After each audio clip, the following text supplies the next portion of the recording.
Hello, everyone, and welcome back to the Weekly Guns. This is brought to you by Patriot Patch Company and Primary Arms. This show offers commentary on the latest firearms industry news, information, and buzz. I'm your host, Matt LaRosiere, and I'm here with my co-host, Benjamin Allreed. Ben, how are you doing? I'm doing good. I'm a fatter, better looking version than Sean. So you have a different show on here. I believe it is called the Road Course Racing and Autocross podcast. You mostly focused on Miatas. No. We're far from the Miata world. Well, actually, not really. It depends on the time of year. If you're gambling, Gambler 500 guys will know. I'm one of the hosts of the Off Road podcast, and also one of the editors here on the FRN. I help take care of a couple shows here on the network, like This Week in Guns, and Medical Gear Outfitters, and the Long Range Addicts. Well, it's a pleasure to have you on here. I see your background. Is that a Subaru? That'd be a Toyota 4Runner in a ditch. 4Runner. Ooh. Yeah, can I see your vape? No vape. Oh, I just. Are you sure? Well, not on the air. Well, I'm just giving you some crap. Off-roading is something I always kind of wanted to get into, but you can start setting money on fire extremely quickly. I did have a 4-wheel drive GMC Canyon that was just tremendously fun because it weighed nothing because most of it was rusted out, and I never got it stuck. So there were some close calls, but I did have a lot of fun with that. Yeah, my wife complains about my hobbies all being expensive. And like my latest hobby is 3D printing, and it's really not expensive compared to guns or off-road rigs, but it's time consuming. And she complains now that I sit and stand in front of my printer. I'm like, I gotta make sure nothing goes wrong. Yeah, it's almost impossible not to stare at it, especially for the first few minutes. Oh yeah. Yeah, I've been printing for years, and I still, when I turn on the printer, I kind of just sit there sniffing the fumes and seeing what's going to happen. But the thing about 3D printing, and when I got into it, we didn't have so many great low-cost options like we have now. I had actually had a Raise 3D, and I used it for years. When finally my buddies are like, hey man, just get an Ender. And I got an Ender 5, which was like a couple $100. And oh my God, did it blow the doors off of my stupid Raise 3D. And I've been using my Ender 5 primarily ever since then. Yeah, I got an Ender 3 V2. Okay. And I was kind of amazed at how good it was out of the box. I mean, I don't know, like a Glock or a car of any sort. It's like, all right, let's start slapping some modifications on it and make it even better. But that's kind of what you do, right? I have not done any of that. I got the 5 Pro, and it was just perfect out of the box. And some people, have more problems and mess with the hot end and stuff like that. But I've been using it for over a year now, and it's dead silent. And my first printer was one of those Monoprice Maker Select Minis, and that thing would just scream all night. Oh yeah, my Ender screams sometimes, and I'm just like, shut up. Yeah, but the Ender 5 Pro is dead silent. Might have to be my next printer then.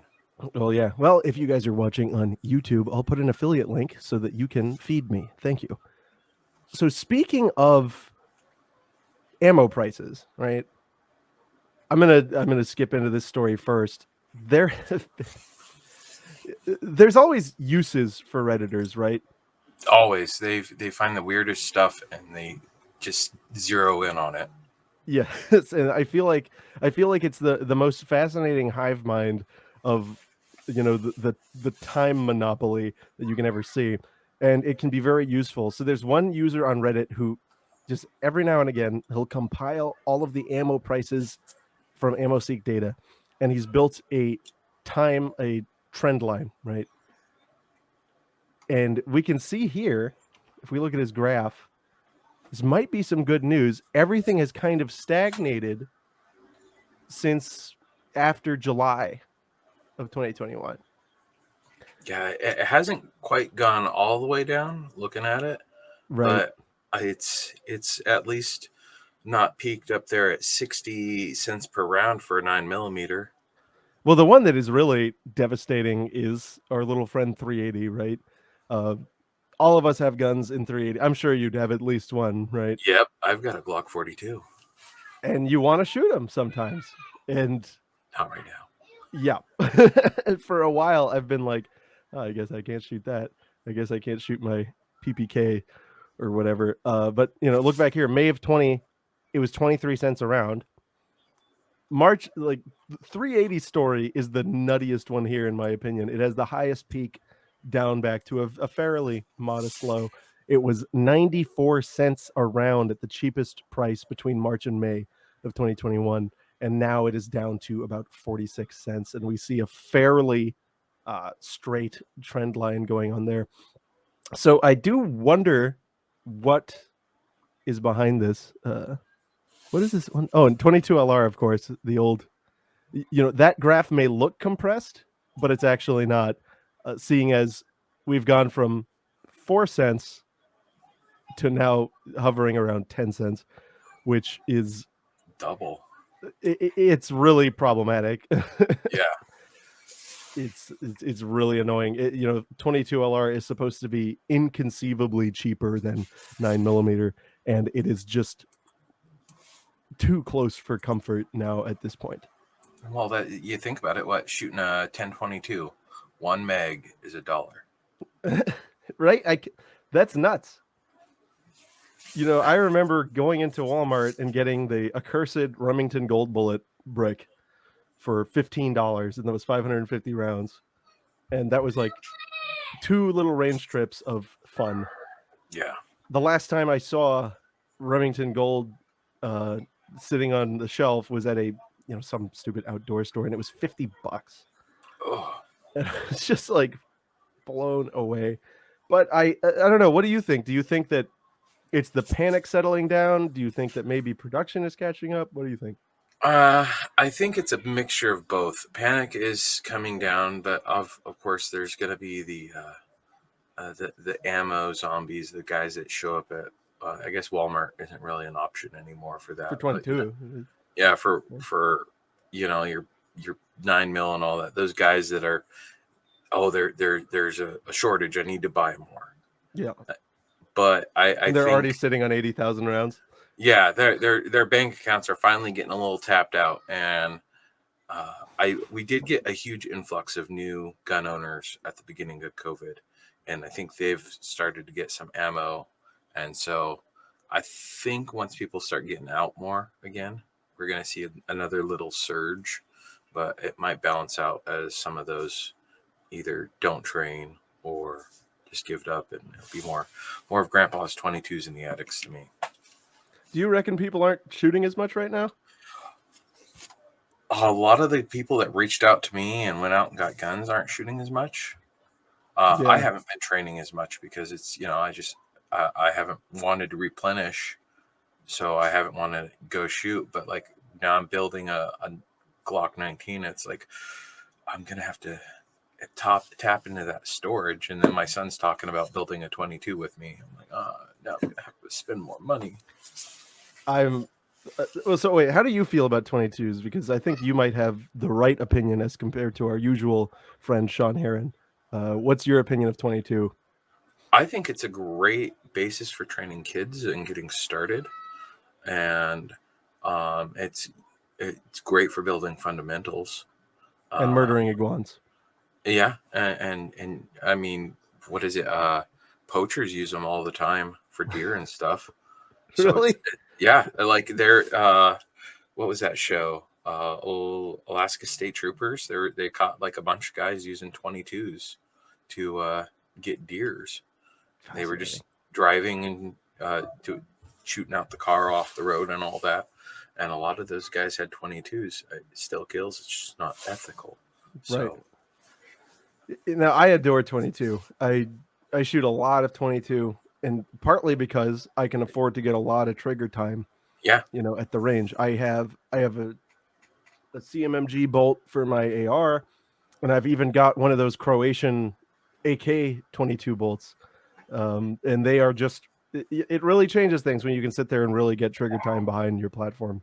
Yeah, So and if you have a malfunction, which I mean is somewhat common with 22, that's training in on its own, right? That's how you right. deal with how do you deal with your manufactured tap rack pull, you know? So, Yeah, except with 22, it's tap rack shake. yeah, tap rack shake. There you go. Yeah. No, but I adore 22. I've and ever since me and Sean had this big thing on here where he was like, 22 is worthless. You can't, it's completely useless. We were trying to shoot prairie dogs at 300 yards and it wasn't doing a damn thing. Well, you're trying to shoot at 300 yards at prairie dogs. Yeah. I wouldn't say go more than what 150 yards with a 22 for something like that. Yeah, 150 yards, you can really ding stuff with a 22, no problem. Like one time I was with Othias, and granted, I did have a Savage World War II training rifle, which has a barrel that's like an inch and a half thick. Oh, there you go, nice and heavy. Yeah, and it doesn't make it. It is almost like it's suppressed when you pull the trigger. The thing just doesn't vibrate at all. But I was shooting those little reactive target pucks that are like an inch and a half at over 100 yards, no problem. It's great for that, but it's it's not for killing. If you're going to use it for hunting, it's not for killing anything that's smart or far away. Yeah. And, in Florida we have a ton of iguanas. They're a huge problem. Why would you waste money on anything more than 22 to slaughter iguans? It doesn't make any sense. And there's also so many. I'm sorry, I have to. I finally have somebody who's receptive, right? There's so many fascinating guns that you can buy and collect in 22 LR and not spend anything. Yeah, no, there's a ton of stuff out there in 22, and like the fun thing is, it's like you can get like the cowboy style lever action in a 22. It's like, what? That's cool. I like that, and it's not going to cost you an arm and a leg. I just bought two kind of silly 22s. One was a Stevens gill gun. They call it the Click Clack, and it's the funniest thing because it's a semi-auto. You pull the trigger, and the trigger holds the bolt back. And when you're ready to shoot again, you let go of the trigger, and it loads the next round. It's like a binary trigger almost. It sounds like. Well, so when you pull it fires, and when you release it loads. So it's kind of like one of those semi-automatic guns that they had in Europe. Oh, okay. And it was $100. And then I found this. I was just looking through Gunbroker, and there was $100. Man, that's that. Do you remember when you could get a Mosin Nagant for $100? I remember buying one on Black Friday for $69. That was my first Mosin, and the moment they hit $250, I got rid of it. Yeah, and I think they're now at like $400, which is ridiculous. Are they really? Yeah, well, depending, right? But I routinely see round receiver, bog standard moist nuggets trading for $400. It's ridiculous. But Man, the other 22 I found, I was looking at Gunbroker, and I see it's a Walther Fry pistol. And the gun has neon tubes and a big electrical switch on it. I'm like, what the heck is that? And I do some research. It uses a 9-volt battery to charge up this big solenoid with a firing pin tip on it. And it's a single shot competition pistol, but you put in a 22, you close the breech, it's a falling block, and then it sounds like when you turn on a PVS 14, you get that. This gun, you close the breech, it goes, and then once the solenoid's charged, a neon tube lights up, and you put it out, and there's it doesn't really have a trigger. It's got a little metal bar, and you touch it. If you even think about that trigger, it just goes off. That sounds like fun to play with. It was $400. That just sounds like a fun gun right there. Yeah, so 22's the best. I don't care what anybody says. 22's the best. So anyway, do you have any really fun 22s? No, just a sentimental one. I built a 1022 with my now 9-year-old when he was 5. He was really into guns, and I helped him build it up. And then I went shooting with a bunch of coworkers from Rainier Arms when I was working there, and he shot a suppressed 300 Blackout and totally forgot about that 22 we built. So I'll wait till he gets interested in the 22 again. Oh man, that's my first gun ever was a 1022. That's got to be like everyone's. It's that, or it's like if you've passed or a Marlin that 60.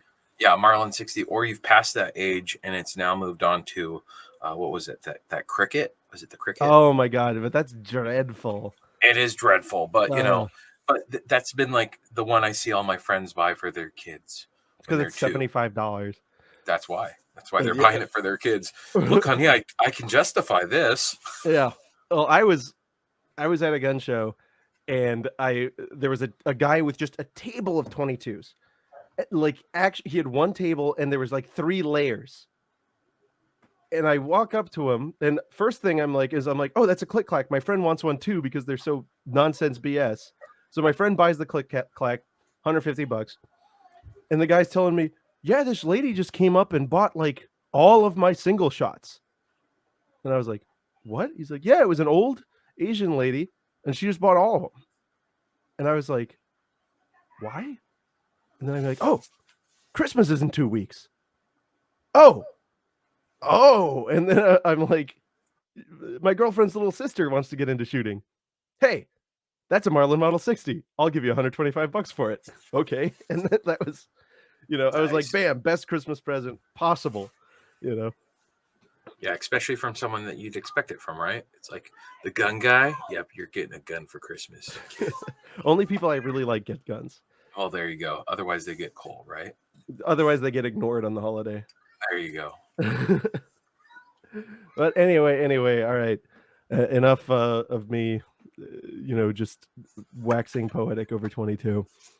Let's talk about something much more heart rate inducing. I was trying to lower your guys' blood pressure. I hope it's down nice and low. We're going to talk about something that you guys have been asking for me to talk about for a while. And this is, hey, Matt, what's going on with the California abortion gun law? Oh, my And goodness. this is something I actually just refused to look into for a while because, that series of words, right? California doing an abortion gun law. It was too much for me. So I looked into it, and of course, it's not exactly what people are communicating it is. This is just another case of, we've got an article here from the Los Angeles Times saying California lawmakers unveil plan to hold gun makers liable for shootings. Newsom is saying that he's going to test out Texas's unproven, system of law that they've got going on for the abortion clinics. For those of you who don't know, and I'm not going to get into any kind of abortion debate on the show. So if you guys are expecting that or getting ready to get offended, I'm not going to. However, the Texas abortion law, what it does is it lets private individuals bring suits against clinics that they have evidence are doing abortions after, this certain period of time. I don't know if it's 6 weeks or 6 months. Either way, it doesn't matter. And Newsom is saying this is wild and unproven and unprecedented, except for the fact that it's not. It is actually very common for a state legislature to enlist private attorneys to act as the enforcement arm for a particular law.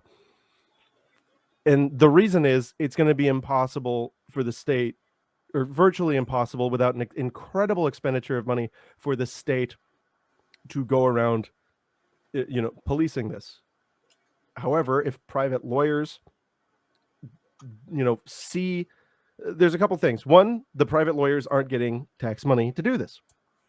2, they have to make a cost-benefit calculation as to how good the claim against this business is. And then 3, right, they will only act, in theory, upon those people that they are sure they can get a recovery from. So in Florida, this is how we enforce anti-telephone spam laws, right? You're not supposed to text people without their consent in Florida. Obviously, it would cost an incredible amount of money for, the state to be figuring out who's texting who and then bringing enforcement actions against all those people. It's very easy for the state to say, hey, private lawyers, you get $500 a text message for everyone you find, right? There you go. It's like, oh, that's neat. So, no, this is not new.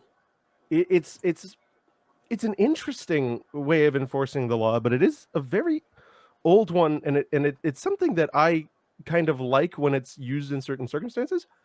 But the thing is that California is wanting to do now is give private people the ability to sue irresponsible, reckless, or negligent gun manufacturers, importers, and dealers.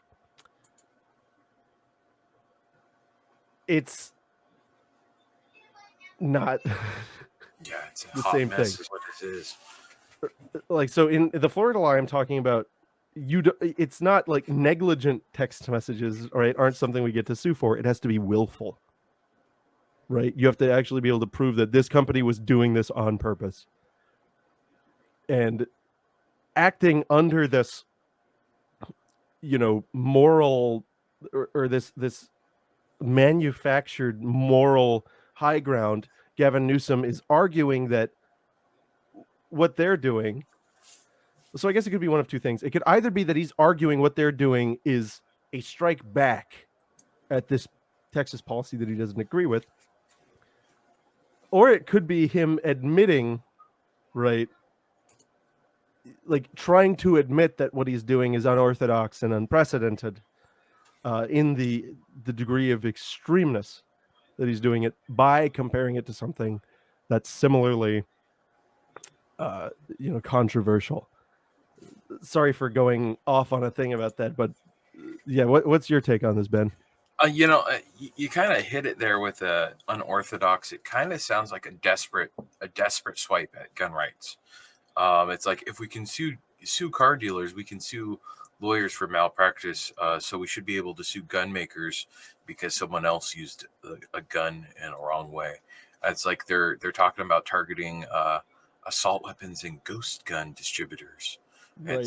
It's like, yeah, but it's not the gun that does the shooting. I can leave my gun on my front porch. It's not going to shoot anybody, right? I mean, unless it's like a Taurus or something. Or what is it, a Sig P320 before they fixed it? Just throw it and it'll shoot, right? The other frustrating thing here is that they redefine terms that are terms of art, terms that have meanings that are hundreds of years old. So like public nuisance. They're trying to do that in order to make it seem more legitimate when you're talking about this type of law. Is like, no, well, these guys are engaged in public nuisance. And so if you know anything about the law, you'll immediately assume it's a common law public nuisance, which is something that has been actionable since, the 1600s. But it's not. It's the state defining a new category of public nuisance and then just bastardizing the term so that they can seem more reasonable when they talk about this policy.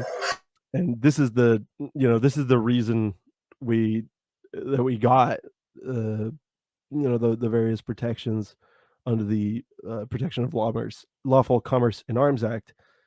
Make no mistake, the legislature is not a big friend of gun industry, but I think they can see when something is so preposterous that it threatens to nuke an entire market segment in this country. Yeah. But you want to know what my favorite part about these is? Of the 5 most purchased handguns generally, only 2 are American. And so I don't know if these people really think that they're going to be able to end gun violence by bankrupting Smith & Wesson and Keltec. The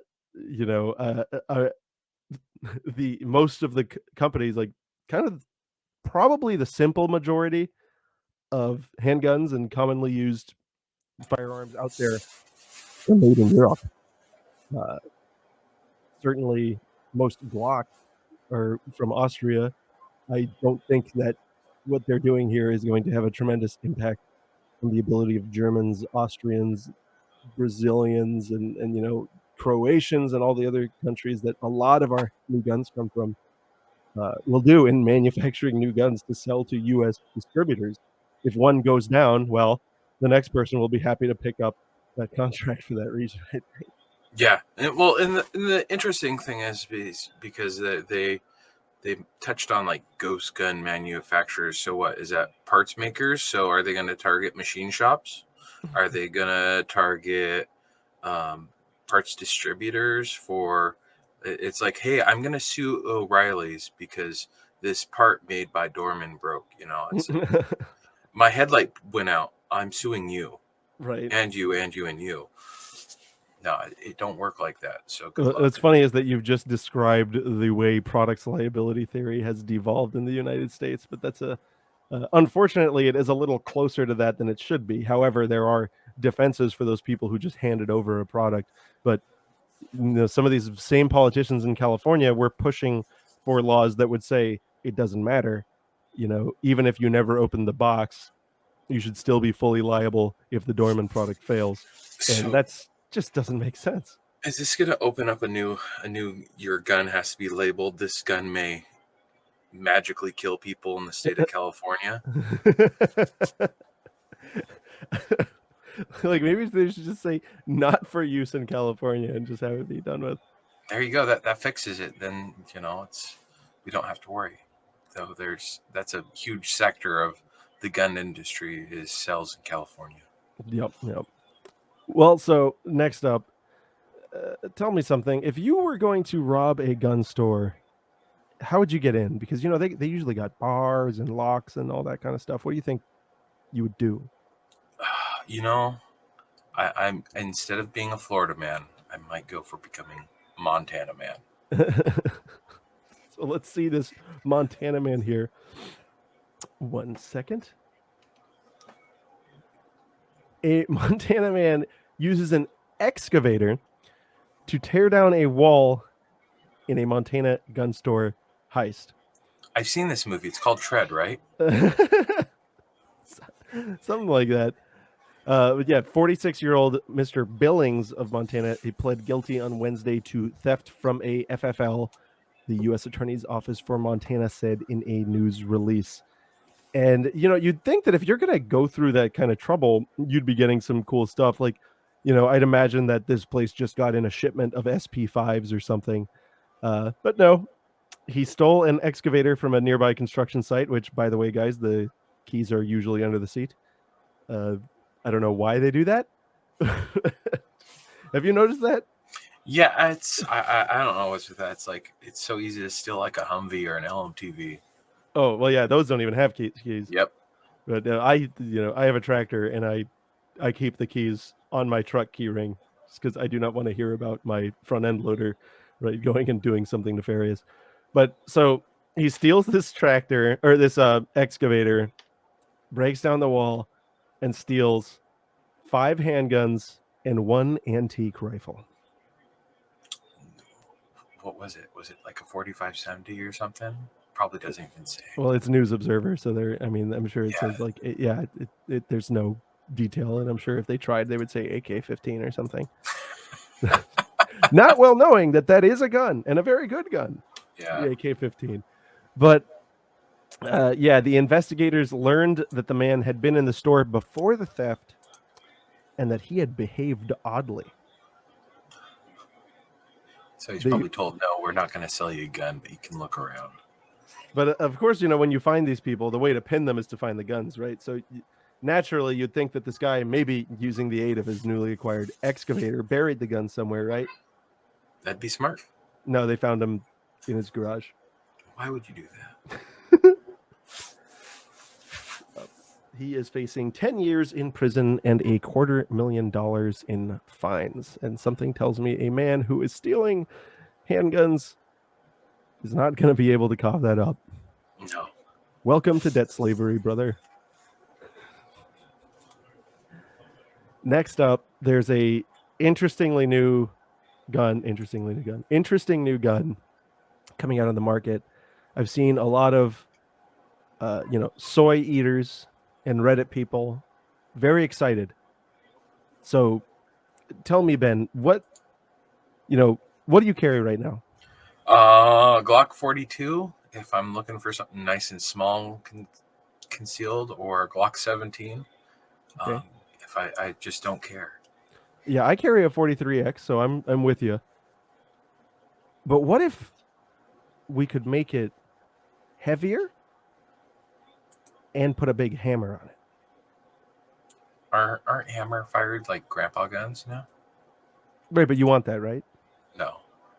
No, yes, you do. You want it, right? Oh, they're telling me I want it? Okay, I'm then I pretty want sure it. you want it because if it wouldn't make any sense otherwise, why Smith & Wesson is coming out with this CSX 10-round, so it's a squiggle stack, it's a very narrow gun, single action only, hammer fired, all metal micro gun. I'm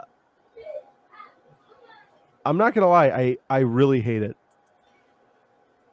It looks okay, but I mean, like, this would have been a cool gun 10, 15 years ago. It's like, Yeah, like when the when the SIG versions of this exact same thing came out.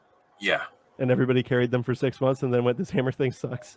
Yeah, they're like, this hammer thing sucks. Let's go to a striker fired pistol, like, right. A little more reliability. I like hammer fired guns, but like my other carry gun is a PPK. But the thing about the PPK is I can carry it with the hammer down and still have the gun be usable, right? It's got a double single trigger. I have never understood people who carry single action only hammer fired guns. I just don't get it. It's I've never been a fan of single action. I get its idea. I really get the place for it, but not my thing. Which probably explains why it's got a manual safety. Another thing that I don't like. Yeah, for the same people who get freaked out that that Glocker, that modern Walther, it ain't got no safety. Ain't got no safety, and you're carrying it aimed at your nuts. You're gonna blow your peener off. Oh yeah, 3.1 inch barrel, 0.95 inches wide, pretty thin. Ambidextrous manual thumb safety and enhanced grip texture with 2 interchangeable back straps. I'm sure one slightly too large and one slightly too small. So it's got a grip zone. You gotta get your face on that grip zone. But yeah, 12 and 10 round magazine capacity. I don't know why people are freaking out about this. I think it's kind of stupid, but if you're a guy who really loved his SIG, what did you call those? The 938s or something like that? I think it was a 938. Yeah. If you loved that, I think maybe you'll love this. But then again, I don't really understand you. So moving along, we have some words from a Pennsylvania journalism lizard person. Listen, Ben, do you ever take pictures with your guns? Not very often. No, but when you do, have you ever posed? Oh yeah, that's the only way is you pose with it when you've got it. You're not just willy-nilly with it, right? Yeah, you gotta stop, right? What? According to the Pennsylvania journalism lizard, posting in the Pennsylvania Capital Star, it makes you look weak. This article I had to include. It's by Quentin Young. It is the most obnoxiously verbose piece of word salad. They had a thesaurus out for that. Yeah. Thesaurus. Yeah, there we go. Gotta say it with a lith. He's drawing a parallel here from mass shootings to societal acceptance of guns. So toxic. Yeah. He just hates on everyone in this. It's like this Representative Lauren Boebert, Christmas themed photo with her and her 4 boys, who are brandishing assault weapons. Yeah, they're brandishing MP22s. Yeah, all I see is some kids that just got some new guns for Christmas, and they're excited about it, especially the little one. Yeah. I mean, you see the smile on his face, and look at that finger discipline on all of those kids. I'd be one proud mom right there. Damn. Actually, I guess it'd be dad because No, you could be the mom. I can be the mom. It's current year, dude. All right, I'd be a hot mom right there. Let's see. There's, I don't know.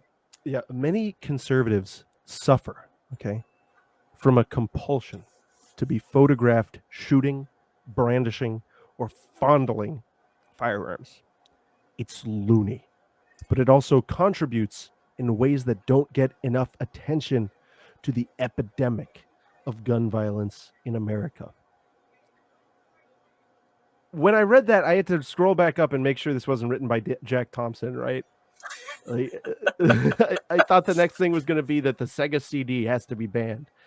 But no, he goes on to talk about mass shootings, talk about people that were killed in heinous acts. And then he says, in a healthy society, such a heinous act of violence would be extraordinary. But our society is sick, and such violence is routine. Which, of course, is why, by his own admission, there are only 20,000 incidences of person-on-person firearm violence, most of which are attributed to due to organized crime. So, in a country of 400 million, I find it odd to consider such numbers to be an epidemic, and especially given I'd written a research paper on this a year or so back. You know what the chances of an American to be killed in a mass shooting in every given year? Less than 1%? A lot less than 1%. 1% would be 1 in 100. It's about 1 in 11.6 million, and that's for every year. Those I like those odds of not having to deal with that. Yeah. Obviously, I like the odds of being able to arm myself to protect myself against any incursion like that. But yeah, I like those odds. Yeah, I want to. Yeah, here's some of his word salad talking about Representative Boebert, which I have no particular feelings about her one way or the other. I'm looking at the sentence and I'm having a hard time reading it because it's just so pretentious. I feel like you have to sniff a whole bottle of your own fart before you could write this. But Boebert might take Second Amendment zeal to buffoonish extremes, but she typifies the childish proclivity of conservatives who are desperate for people to see them shooting things. The climax of a campaign ad that Rep. Ken Buck released last year, when he still doubled as the chairman of the Colorado GOP, shows the congressman firing a semi-automatic rifle at a target. They must have had a discount at the $2 word store. Yeah. Right? It's like he's desperately reaching to sound smart and make people feel dumb. This sounds like the papers I wrote in like my first year of college. It's like, I'm under the word limit. Let me open a thesaurus.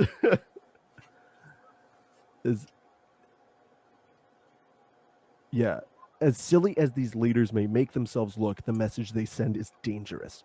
When elected officials extol instruments of death, they reinforce strains of violence in the country's political culture and encourage lethal aggression.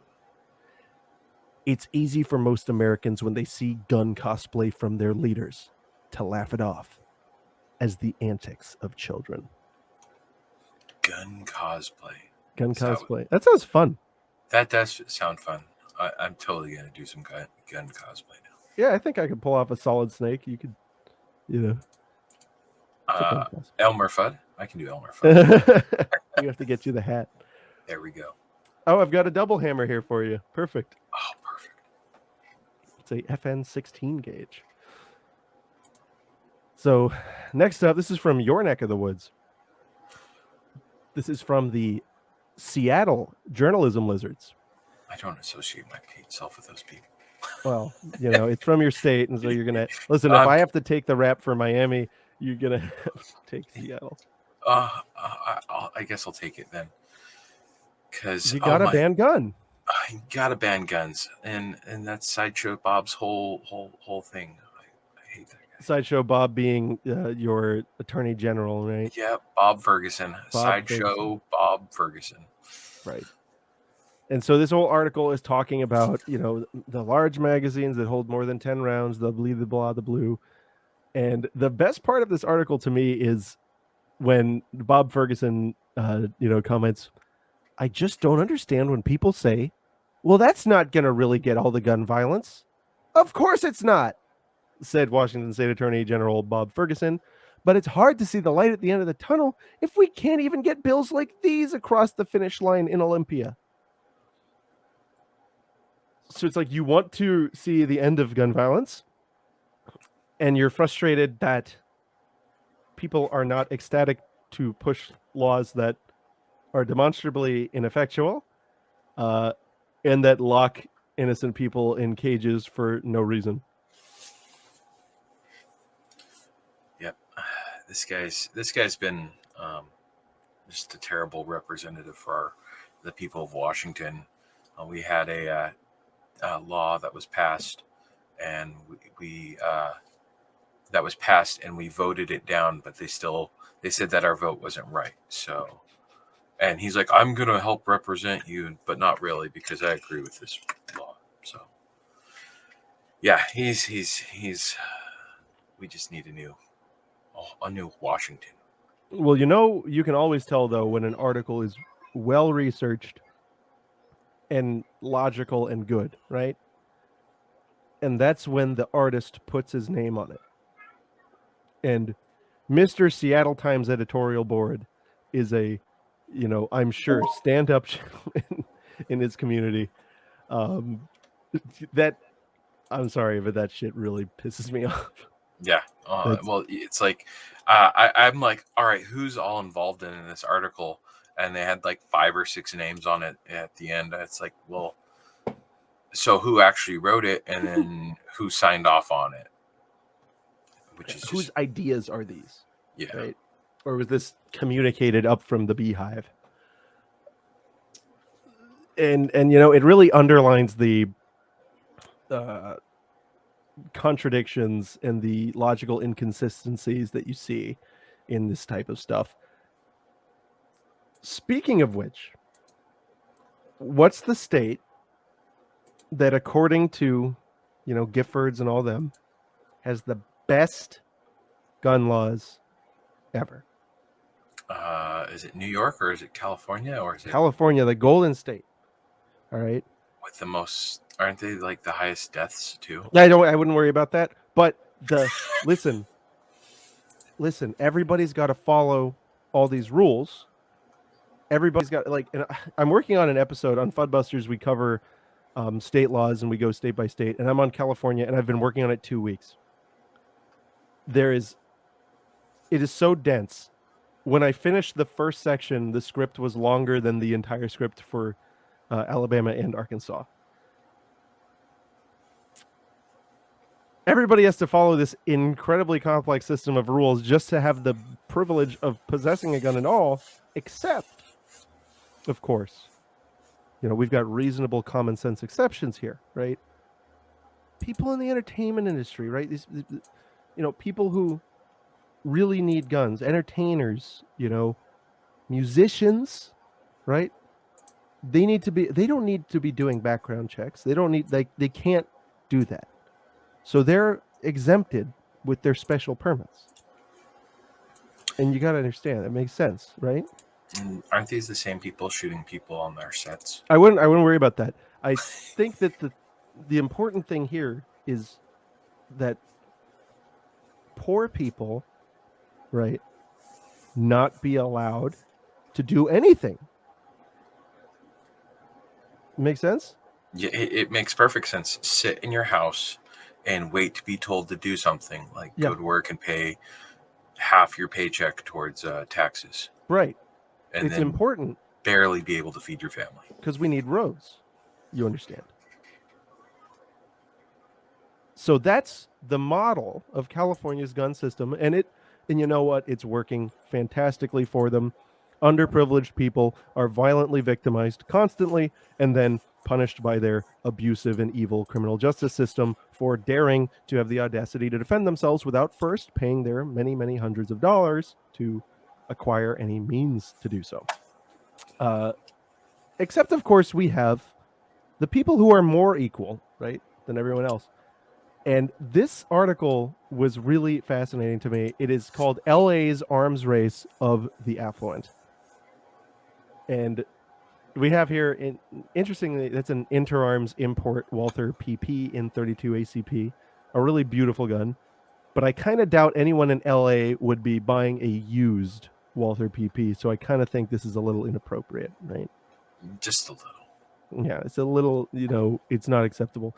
So there's one gun store in Beverly Hills. Only one, really? Yeah. That's terrible.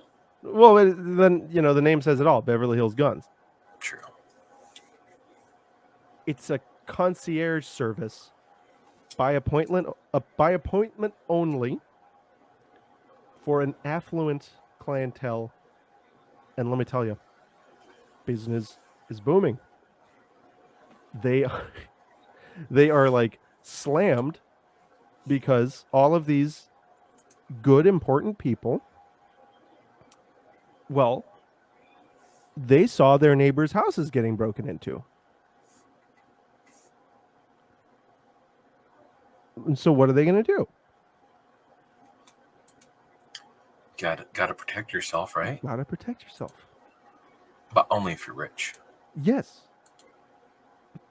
Because somehow I don't think if you're somebody who's, starving, or, I mean, starvation isn't really a real thing in the United States, but, who's doing very poorly, I don't think that you have the money to make an appointment at Beverly Hills Guns concierge, caviar service gun shop. I kind of want to try and make an appointment. Like, if I ever go down to California again, I'm gonna try and make an appointment. Be like, I've got to check this out. I'm affluent in Washington, and this is Beverly Hills. This is where you get your guns, right? Well, a security expert is explaining that Beverly Hills is definitely a target. All right. He's the CEO of Omega International Group and a former Marine who previously worked security in the Clinton White House and the Pentagon. So this guy is really, a tough dog. He's telling his clients, hey, don't go out with flashy jewelry. Try to keep a lower profile. Instead of driving the Bentley, maybe just take the black SUV. Makes sense. This is like, this article reads like flavor text from, like a cyberpunk game, right? Like this is like dystopian horror future stuff where who are the actual victims of these crimes here, right? It's mostly the poor people and people with mega mansions who are, and it says here that, these same people are asking this gun shop whether or not they can set up a series of drone defense like things. Oh, that'd be so sweet. Drones with guns. Yes, that Another would be sweet. But hobby. the FAA took it from us. Damn. It's yeah. The $650,000 Mercedes-Benz S680 Guard can repel assault rifle rounds and the detonation of hand grenades. I want to know where we're getting hand grenades from. Like, hook me up. Sweden. Oh, there we go. Yeah, if any of you guys are ever looking for a good read, one of my favorite pieces of literature is the Wikipedia article of list of hand grenade attacks in Sweden. check that out. There's a lot of scrolling to be done. Apparently, at some point, somebody got 2 shipping containers of hand grenades and dropped them in Sweden and just began selling them. And in 2017, you could acquire the hand grenade for about 80% of the price of an ice cream cone. Oh my goodness. And so they're just everywhere. But yeah, check that out. List of grenade attacks in Sweden. This, whenever people tell us that we need to behave more like Scandinavian countries, just look up your list of hand grenade attacks. This is a Joe Biden approved article here too. The simplest security option for many will always be a $350 shotgun. Oh yeah, oh man, I forgot about that. Yeah, where he's like, oh my goodness, as available to the average citizen as to the very rich. And he talks about how he sold like 100 in a day or 20 or something in a day. And that ticks me off, right? Because all right, so if you were working a gun shop counter and so one of your clients that you actually care about said, I want a home defense shotgun, what would you say? I would say, have you actually shot one before? I have this whole spiel for anyone that comes in as a first-time shooter when I work the counter. It would be, hey, oh, you're interested in a firearm. Okay. This is your first one. Here's a recommendation. Here's my recommendations of some guns to try and shoot. That way you find what you're comfortable, accurate, and capable with. Because if I sell you this and it doesn't work for you, it might as well just be a glorified hammer, or it's going to get used against you. Like I hate when people generalize it. It's like the FUD guys behind the counters that are like, you need a 357 Magnum and you'll be just fine there, Granny. Or an 870. Or an 870, Yeah. or 32 cal. Is it 32 cal? The very little baby bullet. Yeah.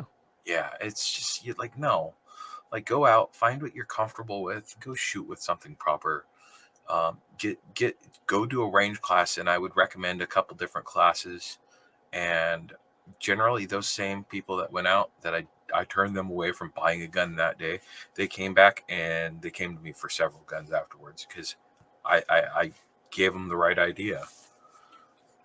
I usually recommend to people who are in this position, if they come to me saying, what's the best home defense shotgun?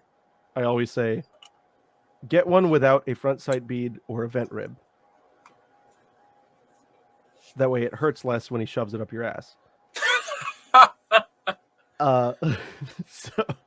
Because you're going to short stroke it when you're freaking out, and it's going to lock up, and you're not going to know what to do.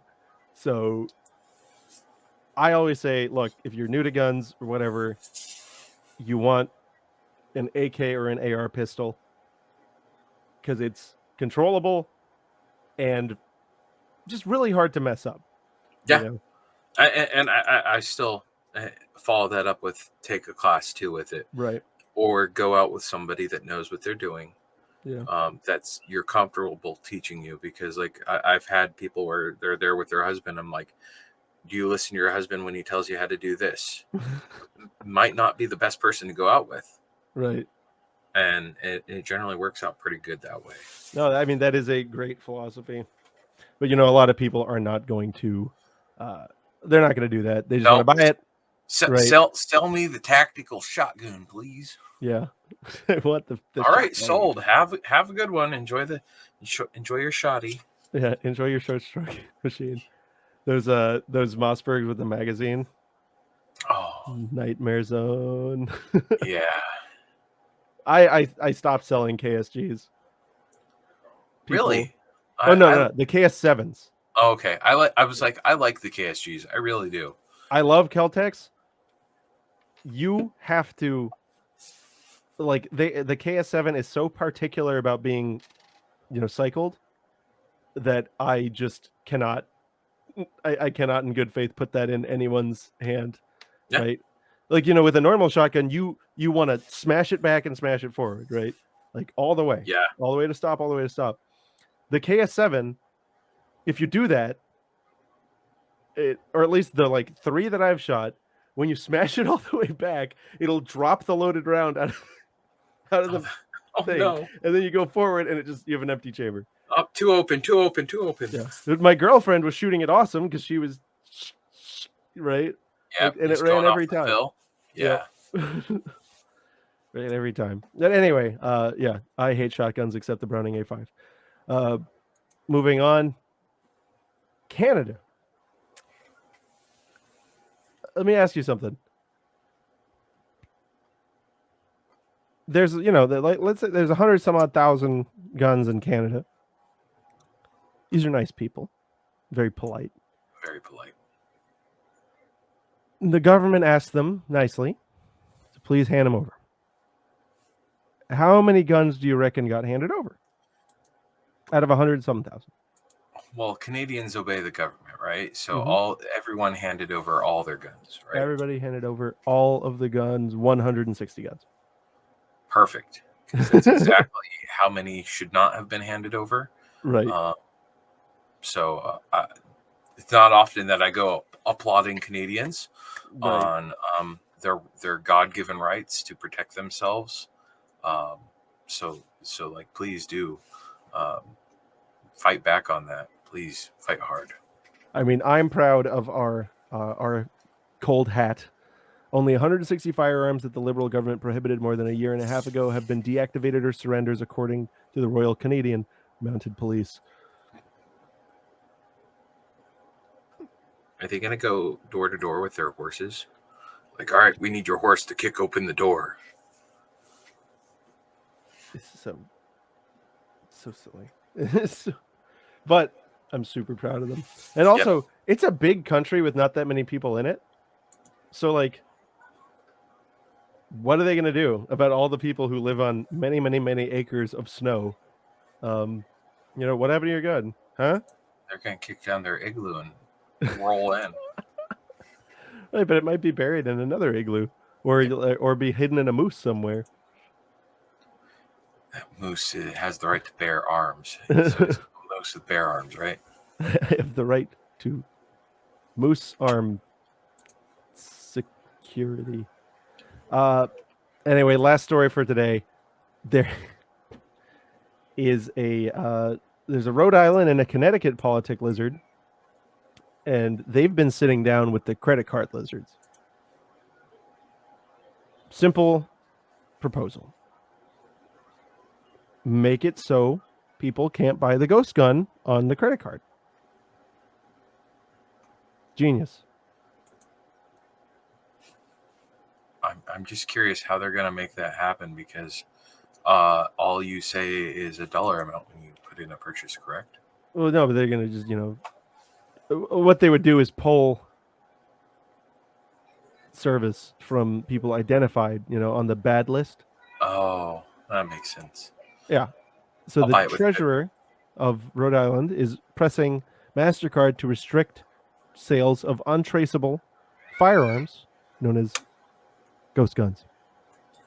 And I'm glad that they're doing this with MasterCard, because this is clearly a calculated attempt to further shove MasterCard into obscurity, because who the hell is using MasterCard anymore?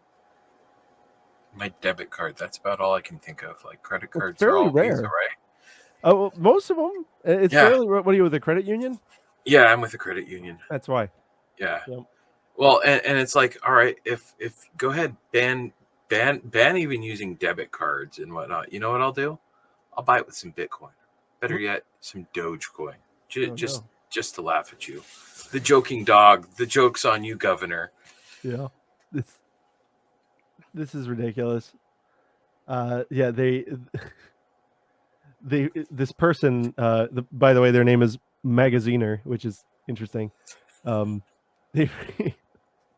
They frequently use the influence of the state's $10.3 billion pension fund to compel companies to adopt more responsible corporate practices on climate change, workers' rights, corporate diversity, and other key issues such as ghost guns.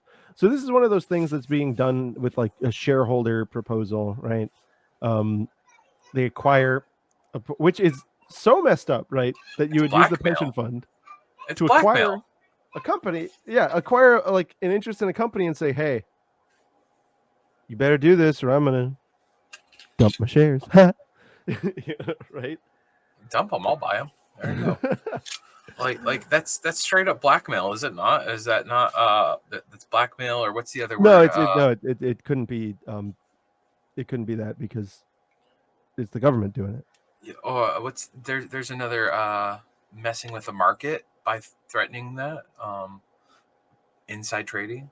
Isn't that kind of that too? Well, this is a step before insider trading. Yeah, so Insider trading would be if they then acted upon this information, like if if they knew that the deal wasn't going through and this was going to happen, and then you short so the company. It's just blackmail. That's all. It's no, it's the government. So it's not. No, it's it's just White House mail. It's just regular business. It's just stuff, right? They're just representing us, trying to look out for Definitely you. Not representing me, that's for sure. No, I mean it's going to help you out in Washington if Rhode Island manages to make it so an international company will make their credit card less useful. Yep. That's for you. Know who not to spend my money with. Well, we don't know if they're taking it or not. Yeah. Well, I mean, it's like what Kroger for years was harassed for not allowing open carry, like right. And I think they finally changed their opinion of. They just got tired of getting harassed, I think is what it came down to. Well, I'm going to read some of this article, and look, ghost guns are one of the fastest growing gun safety threats that our state faces. Okay. This being the great and powerful microscopic state of Rhode Island. And we must do everything we can to immediately address it. Companies like MasterCard have the responsibility to limit the harm that results from purchases made using their services, especially when individuals with dangerous histories can use them to acquire these do-it-yourself, untraceable weapons with no background check and no questions asked.